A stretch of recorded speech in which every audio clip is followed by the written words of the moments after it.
I'm Mark from the Mickey Mouse Club. Have you been wondering what's...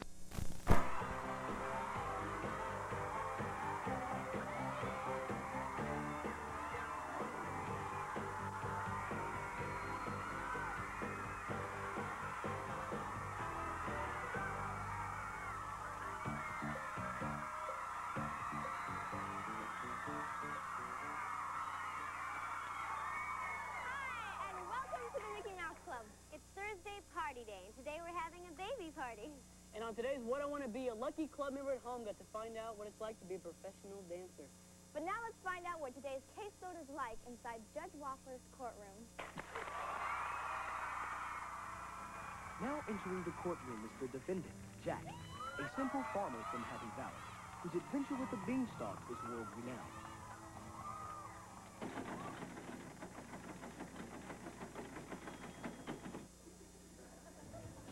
And here's the plaintiff, Willie the Giant, who accuses Jack of trespassing, breaking and entering, and theft of a singing harp.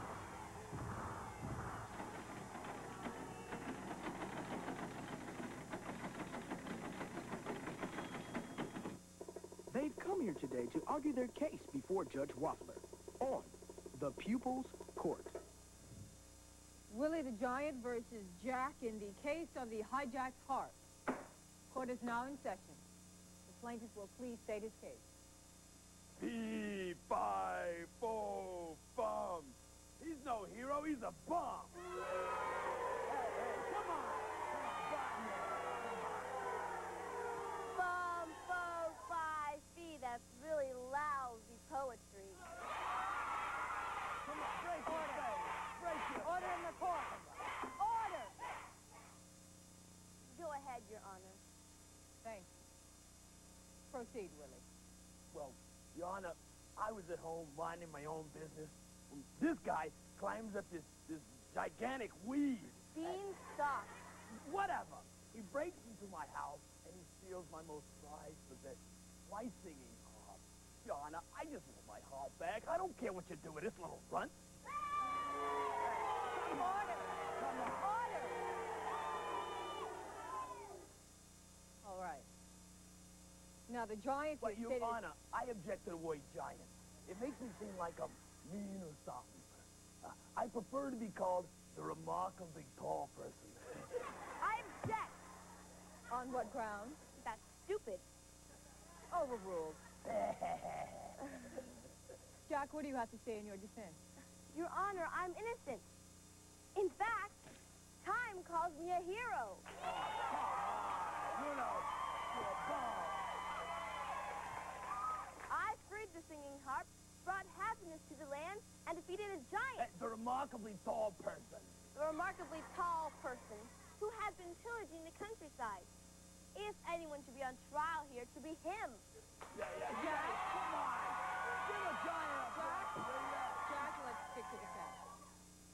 You admit that you stole the harp. No, Your Honor, I freed the harp. Oh.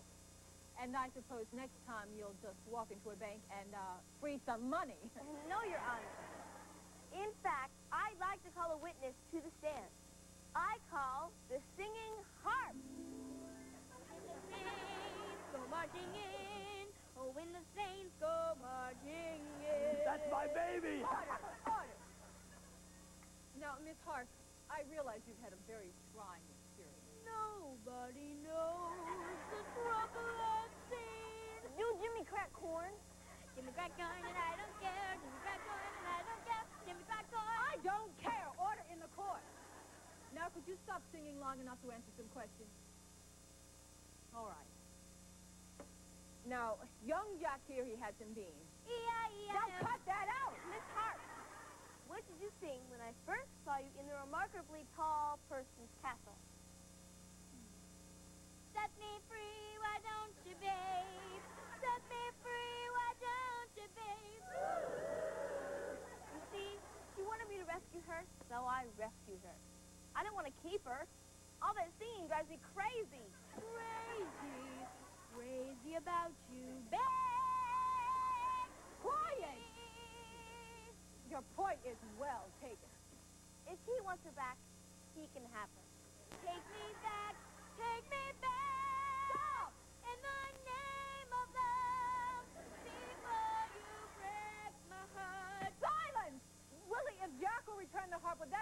with you? No, Your Honor. No. No, I want to drop the charges up. I forgot how annoying she gets. I don't want her. Well, I don't want her. She's all yours, pal. No way, big guy. Well, that's it. Case dismissed. Wait. Who gets the harp? Last one out gets stuck with it. Thank you for joining us today on the Pupil's Court. And remember, if you're a remarkably tall person who's having trouble with a beanstalk... What? What do you mean I get the harp? Look, I don't want it. No way. I'm out of here.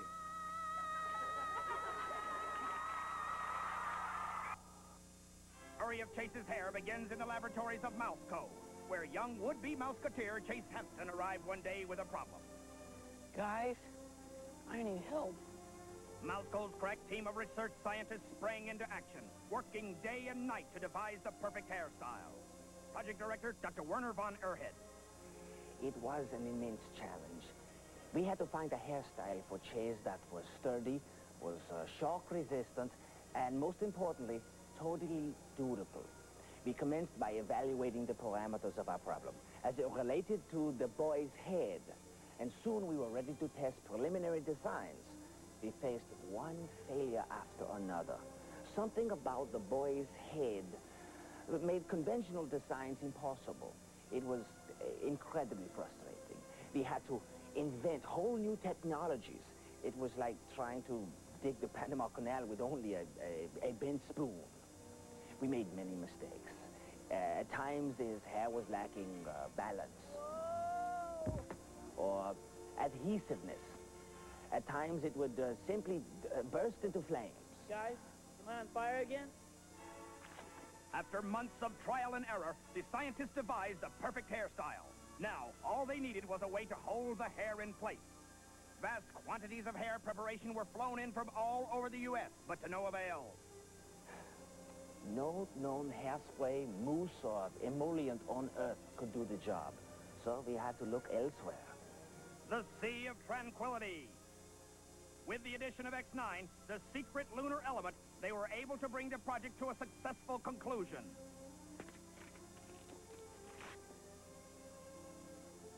Perfect. At last, it was ready to be unveiled. The rest is history. But soon, everyone wanted to have the new look. It was a triumph in engineering, but just one of the many wonders of science. Considered one of the finest classical dancers and choreographers of our time. As the principal dancer for the highly acclaimed New York City Ballet, he had more works choreographed for him than any other dancer. Today, through his National Dance Institute, Jacques teaches dance to thousands of inner-city kids across the country. We sent Jason Reap to New York's Public School No. 2, where Jacques was about to instruct a class. Jason was looking forward to a private lesson beforehand, and he quickly found out that Jacques doesn't waste any time. As soon as they met, they went to work. Ready for the test? Yep. You're going to jump to the right and bend both knees. Nice. Go ahead. First, I was thinking if I screw up, I'm going to look dumb. But then after a while, when I'd screw up, he'd just say, try it again. The little hop forward was hard because you did the plie and you had to take some time on that, and he wanted it, like, in that 1 second. Finally, after he bribed me, I got it.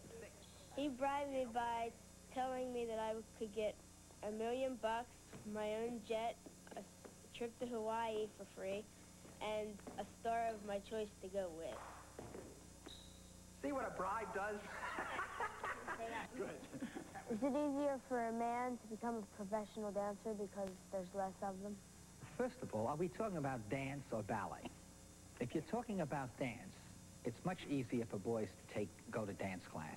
You see them doing break dancing, you see them taking tap, you see them doing jazz and things like that.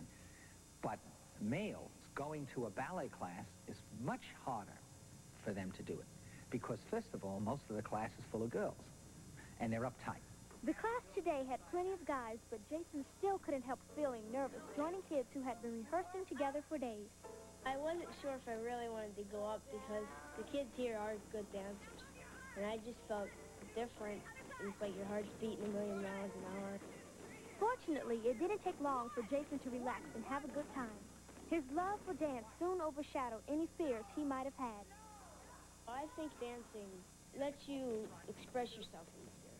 Painters do it in their paintings, dancers do it the way they dance, and some people do it by the way they talk. One thing, it teaches me discipline, and it also physically lets me jump and run faster. Dancing also teaches me agility. It was quite an experiment, dancing for someone who is practically a legend. Jacques is more demanding than most of my teachers. He's strict. But I also think that's good, because you can't really have a class without being in control. Jason's big moment came when Jacques placed him front and center and asked him to perform the entire sequence. When I'm dancing, I feel in control of my body and feel nice. It makes me feel like a flower in a field, you know, just blowing back and forth and doing whatever it wants. I'm not sure if I want to become a professional dancer, but it's headed that way, and I like the feeling of accomplishment after you work at a step. I think it's a good life.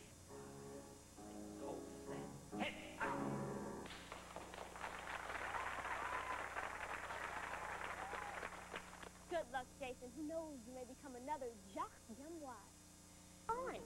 Shouldn't we call the police? Oh, the police wouldn't know how to handle such a clever crime. There's only one detective smart enough to handle this job. Dopey P.I. He's a two-fisted crime buster who doesn't play by the rules. What is he doing? Quiet, listen. He's looking for clues. Oh, yes, the window. The thief forced this window open and then propped it open using this stick. Then he came in. Boom! Boom! What's he doing? He's dusting for fingerprints. Brilliant. No! No, what's that?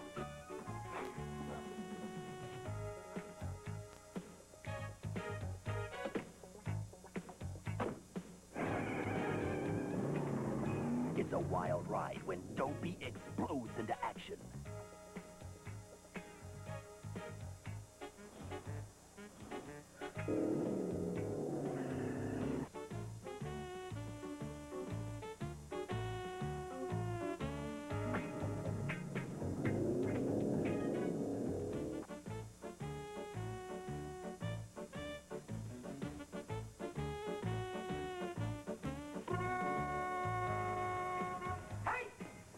What are you doing? He's getting away! When Dopey fights crime, no one is safe, not even his clients. So the thief used this nitroglycerin to blow up the safe. How did you figure it out?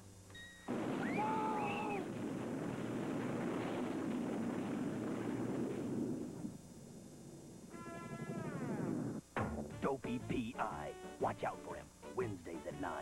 He's a dangerous little man. Mouse Club contest. Hi, I'm here to talk about that annoying trumpet that accompanies each announcement of our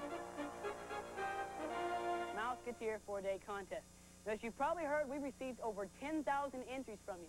Wow, to think that that many of you would like to be, please, a Mouseketeer for a day. Anyway, tomorrow, that's 24 hours from now, we're going to announce who will be our Mouseketeer for a Day winner. So tune in tomorrow and find out who wins, and maybe we'll get rid of that annoying Mouseketeer for a Day trumpet.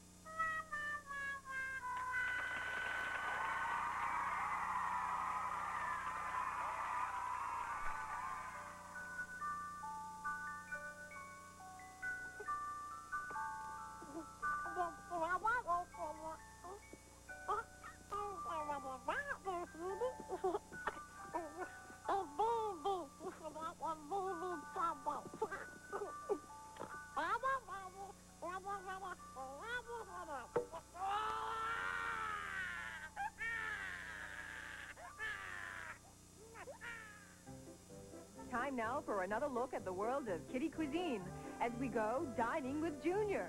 And here's your host, George Junior McGee. Hello, fellow infants. Well, today I'm having lunch in Dad's kitchen, and I'm going to see just what sort of food they serve in this establishment. Now, the service seems a little slow, but as an experienced diner, I know ways to speed things up around here. And here here comes the appetizer now. Mmm. A delicious apple puree. Moist and sweet with just a dash of cinnamon. Oh, I recommend it highly. Now on to the main course. Mmm. Now this is a taste treat. Strained beef. It's tangy, chewy, delicately seasoned, and served perfectly at room temperature. Mmm. Dad has definitely outdone himself. Well, what's next? It looks like... Oh, gross! Oh. Strained asparagus. No, thank you. I don't care. I said no! Now, if the waiter is overly insistent, it may be necessary to indicate your displeasure with an inferior dish like so.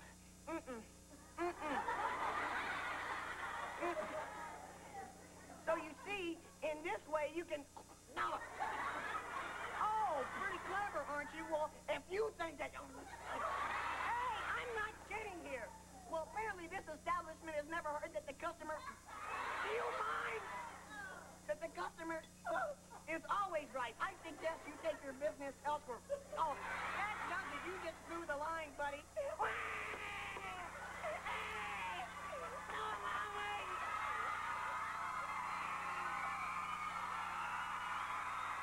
Tune in again next time for Dining with Junior. It all started out as just another wonderful day in the life of little baby Peebles. And then, they arrived. Oh, what a little cutie! Aunt Irma's little darling. Do you want to play with the round? Yes, you do. Oh, what's the matter, honey bunny? Is he cute or what? Cuter than a meatloaf. Somebody feel you're scaring him. Oh, no. Don't worry, Aunt Irma's here. Gotta get a picture. Gotta get a Get picture. me Okay. now. Oh, whoa. Here we go. Okay. Hey, Monty, pickle. Here we go. Now, Irma bought you a special friend. You're gonna love this. Oh, yeah. Look at this, huh? Look at this for you.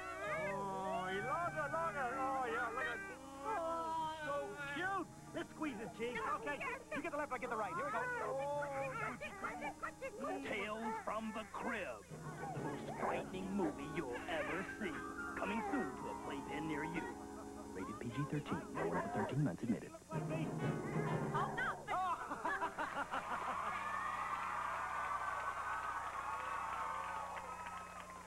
Hello, and welcome to Baby Talk. Today we look at sibling rivalry. What is it? Who has it? Who wants it? I don't. I made a little joke. A very little joke. Come to think of it, it wasn't funny at all. No, but seriously. Today we have 3 guests who really know something about sibling rivalry. So let's please give a big Baby Talk welcome to the Thompson triplets.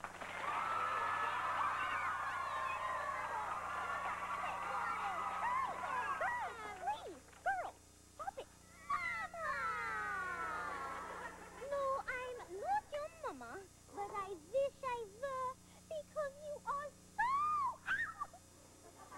cute.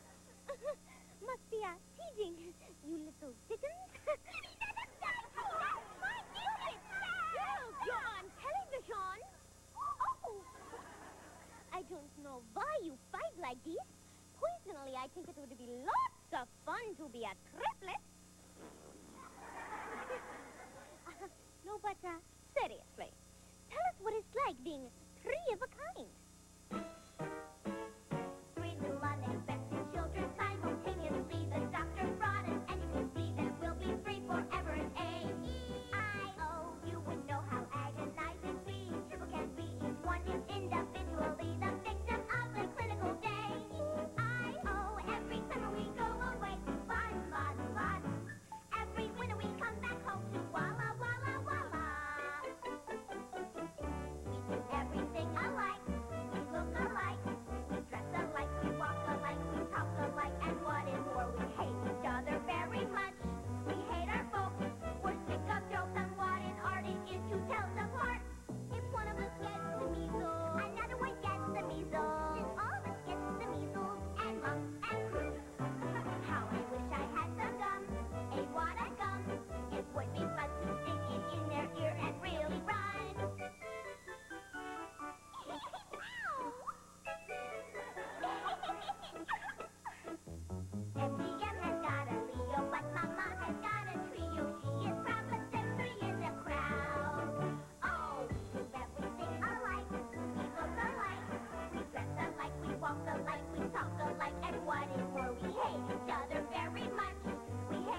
Why? Because we like you.